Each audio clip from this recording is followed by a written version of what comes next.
Il vous souviendra que Télé Sahel avait diffusé il y a plusieurs semaines des extraits d'une vidéo tournée par un journaliste français sur la présence militaire française à Kandi, dans le nord Bénin. La diffusion de cette vidéo sur nos antennes nous avait valu en son temps des qualificatifs peu amènes, nous traitant notamment de non-professionnels ayant tronqué l'information.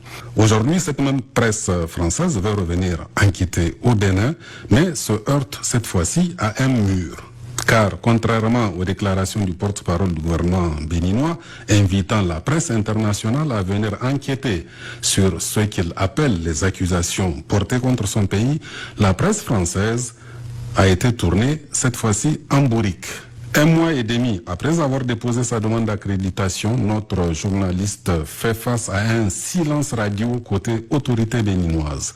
Comme réponse, c'est un refus qui ne veut pas dire son nom qui lui est adressé. Qu'une puissance étrangère pourrait se servir du Bénin pour tenter à minima de surveiller le territoire nigérien. Je parle bien sûr de la France, mais aussi des États-Unis, qui viennent d'être chassés du Niger et cherchent à installer des bases militaires en Côte d'Ivoire ou au Bénin. Et quelle est la réalité de cette présence militaire française qui suscite tant de fantasmes? J'ai donc décidé d'aller enquêter sur place au Bénin, encouragé par les propos du porte-parole du gouvernement local, Wilfried Léon Mbedji. Ils n'ont qu'à venir, on va les faire visiter le Bénin, depuis Cotonou jusqu'à Malanville, en passant par tous les coins, les axes frontaliers, et ils viendront regarder ici, il y a une base ici. Une base militaire, c'est pas une aiguille dans une botte de foin quand même. C'est pas une aiguille dans une botte de foin.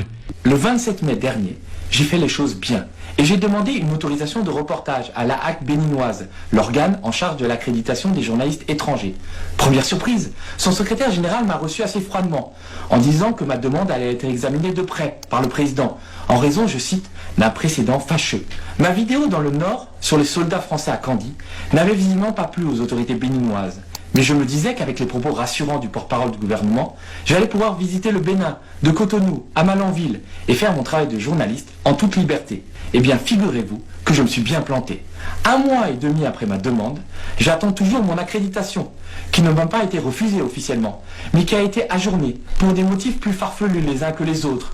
D'abord, parce que le président de la HAC était en voyage. Ensuite, parce qu'il y avait des élections internes à la HAC. Et enfin, parce qu'une commission spéciale devait examiner ma demande d'accréditation. Commission qui n'existe pas dans le règlement intérieur de la HAC et qui semble avoir été inventée juste pour mes beaux yeux. Le président de la HAC me demandait de contacter son secrétaire général, qui lui-même me demandait de contacter le président, ce qui m'a rendu à moitié fou ces dernières semaines. J'ai bien sûr joint le porte-parole du gouvernement, qui a toujours été très poli, mais qui ne m'a pas été d'un plus grand secours.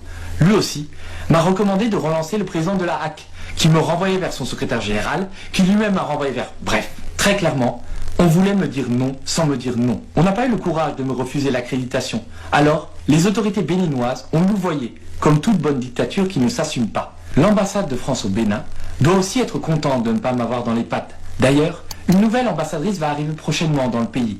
Il s'agit de Nadège Choua, qui a directement travaillé à la cellule diplomatique de l'Élysée. Je ne viendrai donc pas enquêter au Bénin, car je sais que j'y serai immédiatement arrêté et expulsé, ou tout du moins empêché de faire mon métier. Je ne pourrai donc pas avoir des preuves tangibles sur cette coopération militaire franco-béninoise qui a beaucoup à cacher.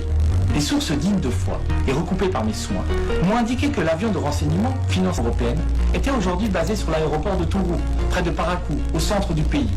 Les renseignements collectés par cet aéronef seraient non seulement exploités par des militaires béninois, ce qui est logique, mais aussi par une poignée de coopérants français. Selon Intelligence Online, 6 autres drones devraient arriver prochainement, qui vont être livrés par la société française de l'air. Décidément, la France-Afrique n'est pas encore morte, elle est même toujours bien vivante au Bénin. Il vous souviendra que Télé Sahel avait diffusé il y a plusieurs semaines des extraits d'une vidéo tournée par un journaliste français sur la présence militaire française à Kandi, dans le nord Bénin. La diffusion de cette vidéo sur nos antennes nous avait valu en son temps des qualificatifs peu amènes, nous traitant notamment de non-professionnels ayant tronqué l'information. Aujourd'hui, cette même presse française veut revenir enquêter au Bénin, mais se heurte cette fois-ci à un mur.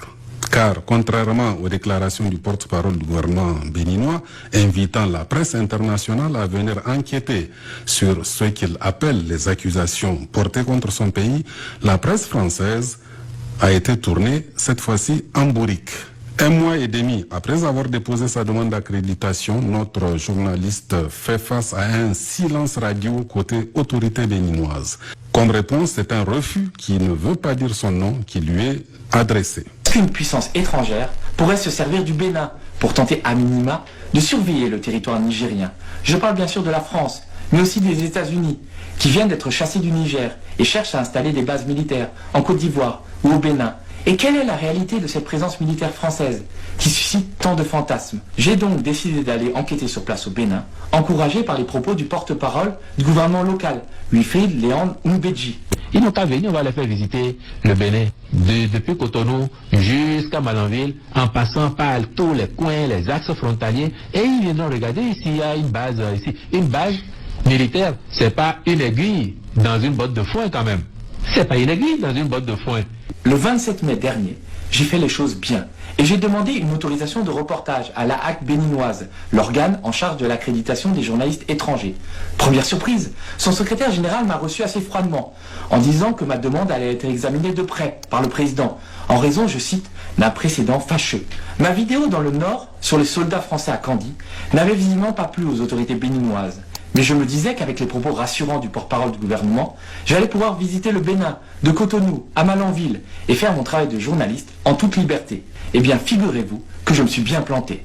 1 mois et demi après ma demande, j'attends toujours mon accréditation, qui ne m'a pas été refusée officiellement, mais qui a été ajournée pour des motifs plus farfelus les uns que les autres. D'abord, parce que le président de la HAC était en voyage. Ensuite, parce qu'il y avait des élections internes à la HAC. Et enfin, parce qu'une commission spéciale devait examiner ma demande d'accréditation. Commission qui n'existe pas dans le règlement intérieur de la HAC et qui semble avoir été inventée juste pour mes beaux yeux. Le président de la HAC me demandait de contacter son secrétaire général, qui lui-même me demandait de contacter le président, ce qui m'a rendu à moitié fou ces dernières semaines. J'ai bien sûr joint le porte-parole du gouvernement, qui a toujours été très poli, mais qui ne m'a pas été d'un plus grand secours. Lui aussi m'a recommandé de relancer le président de la HAC, qui me renvoyait vers son secrétaire général, qui lui-même m'a renvoyé vers... Bref, très clairement, on voulait me dire non sans me dire non. On n'a pas eu le courage de me refuser l'accréditation. Alors, les autorités béninoises ont louvoyé, comme toute bonne dictature qui ne s'assume pas. L'ambassade de France au Bénin doit aussi être contente de ne pas m'avoir dans les pattes. D'ailleurs, une nouvelle ambassadrice va arriver prochainement dans le pays. Il s'agit de Nadège Choua, qui a directement travaillé à la cellule diplomatique de l'Élysée. Je ne viendrai donc pas enquêter au Bénin, car je sais que j'y serai immédiatement arrêté et expulsé, ou tout du moins empêché de faire mon métier. Je ne pourrai donc pas avoir des preuves tangibles sur cette coopération militaire franco-béninoise qui a beaucoup à cacher.